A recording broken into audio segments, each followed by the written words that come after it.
So Keir Starmer has done a bit of a reset this week. The day we're speaking, he unveiled his 6 new milestones as part of a plan for change. Now, we shouldn't confuse the milestones with the 5 missions or the 6 missions. I think there's milestones, missions, and what's the other one? There was the 6 first steps. The first steps, of which course. were announced before the election, I think. Yeah. And now we've got the 6 milestones. And when someone asked him why immigration wasn't a milestone, he said, no, that's a foundation. Which is what the pledges and the steps and everything else. And there's a nice little arrow flowchart doing the rounds on X to sort of explain the the thinking behind it, the milestones and the foundations. And Rakib, what this suggests to me is that actually, the Labour government, on the one hand, recognises that it needs a bit of a reset because it's floundering in terms of both, public popularity, not getting its programme through, but also they have no sense of, how the public thinks about things. It is very cold and technocratic. Oh, no, absolutely. And I think it felt almost like a manifesto launch. And I think that it's very clear that the Labour government seriously struggled. It hasn't hit the ground running at all. And I think this is a desperate attempt to try and get the government back on track, even though it's a very early stage in terms of Labour returning to power. I think that the actual milestones plan for change, whatever you call it, on the surface, there's some decent ideas in there. I think there needs to be a restoration of neighbourhood policing. The target to build 1.5 million homes is quite ambitious. They're talking about raising living standards in every part of the UK. There's also this talk about making sure we have 95% clean power provision by 2030. So that there are some, I could say, there's some understandable objectives which have been stated. But as you say, ultimately, I think immigration was a glaring omission. We had the ONS immigration figures come out last week, which said that for the year ending June 2023, net migration was 906,000. And for the year ending June 2024, the provisional estimate in terms of the number of migrants entering the UK is 1.2 million. So I just think that says that immigration is a foundation. I think that Labour missed a trick there, because I think this is actually where the Conservatives are quite soft. The Conservatives, when they're in government, there's a huge gap between the rhetoric and the reality when it came to immigration. And I think that actually if you had immigration as the first objective, then everything else may well flow from that. Because I think without tackling immigration, I don't think you can truly make headway when it comes to some of those objectives. But there are also objectives that are contradictory, because the top objective is to increase household income, but then that conflicts quite heavily with the decarbonisation plan, you would think. No, it's interesting as well, as many people have pointed out, they've rolled back that decarbonisation of the grid by 2030 by 5%. So now it's going to be 95%, which maybe that's the direction of travel. And, we should appreciate the baby steps. But as you say, it's a complete contradiction. And I think it's just added to a sense that had already set out in the country, which is that whilst people were kind of, willing to sort of not enthusiastically support Labour, but to kind of give in and let it run the country for a while on a pretty meagre Could actual they be mandate. Worse than the last lot? And I think they've realised that they really can. There was often a lot of talk about, is Keir Starmer going to be the new Tony Blair? Is Keir Starmer going to be more like Kinnock, a kind of transitional figure? Keir Starmer has turned out to be the new Rishi Sunak. He has more resets than a knackered version of Windows 95. He is constantly having to try and communicate these very technocratic principles and thinking, these very technocratic targets, I should say, and thinking that is the same as having a political outlook and a political programme.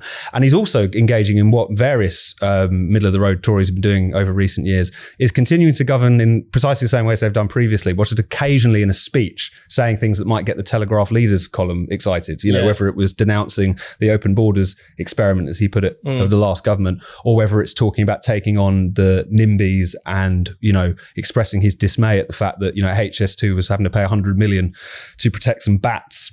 And it's one of those things where no one really buys it, though. Yeah. Certainly the right centre commentariat aren't buying it, but also the public, I think, have just feel that sense of drift. And I think it's no surprise that Labour's poll rating is absolutely plunging. There was one out today which actually put them third behind Reform. and Tories at the top, of course, and his own personal ratings have been completely eviscerated. But everyone could see this coming. There was not only was there no enthusiasm for him, there was also no clear sense that he had a clear-eyed view, a program, and the nous to create the kind of measurable change that he thinks is his way out of the polling hole that they found themselves in. And it's interesting. I mean, even, the comparison to Sunak, I mean, as awful as Sunak was, Starmer's pledges are really hard to remember. They're not things that, stick in your head. If you remember, what did Sunak say? Stop the boats. Of course, we all know halve inflation. I mean, these things didn't work out, but at least inflation did halve. But that's inflation, that was the only one. Everyone knew it was going to happen anyway. There's nothing to do with him in particular. But at least you thought, I understand what that pledge is. Whereas, one of them is, get 90 or 75% of children school ready by the end of term. These things are not the issues that are necessarily on the top of people's lips. They're not expressed in ways that are in any way relatable to people. It just shows that even their best attempt at relating to people at resetting has been completely botched.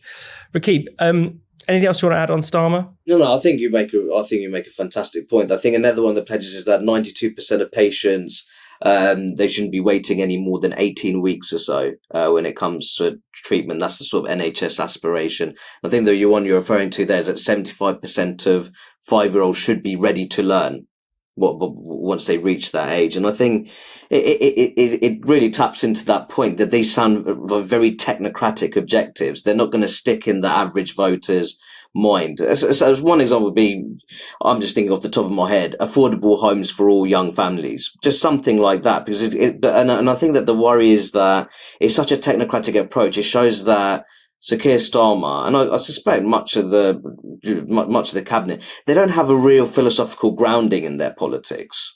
And I don't think that they certainly lack a vision for the country in terms of how do they genuinely want to improve it. I actually think that the problem here is that even though some of these objectives they come across as entirely reasonable, there's very strict targets attached to them. So while it allows Starmer to say, "Oh, look, I've definitely achieved this," if he does. If he doesn't, then everyone's going to be able to see it, which is what I think, just from a sort of a politically strategic perspective, I suspect that if you leave it more open-ended, more sort of vision style mission setting, then that might have actually served him better on this occasion. The lack of philosophy is so glaring. It seems as if, he's been in power well, actually not that long, but a couple of months now. You'd think you'd have a sense of who he is, what he believes in. I feel like the only thing we know still is that he believes in international law and assisted dying. Those seems to be the only two principles. Absolutely. Two actual consistent positions of his, whereas everything has just come and gone depending on what the headlines were and who it was that what particular constituency he felt he had to address at any one time.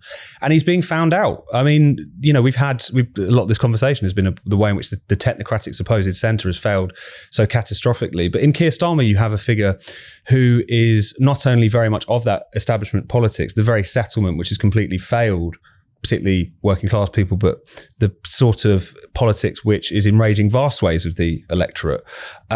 He is very much a kind of embodiment of that, but at the same time, he's just a pathetic figure at the same time, and incredibly inept as much as he is authoritarian and all the rest of it. So it does feel like he's going to be the next Skittle to fall. I mean, when that happens, we'll see. But the idea that was touted around by some of the more excitable Labour commentators at the last election result, the idea that was any kind of shot in the arm for whatever it is that Keir Starmer is, surely lies in tatters now. And it really hasn't been that long. So how quickly he's been found out has been pretty stunning, I think.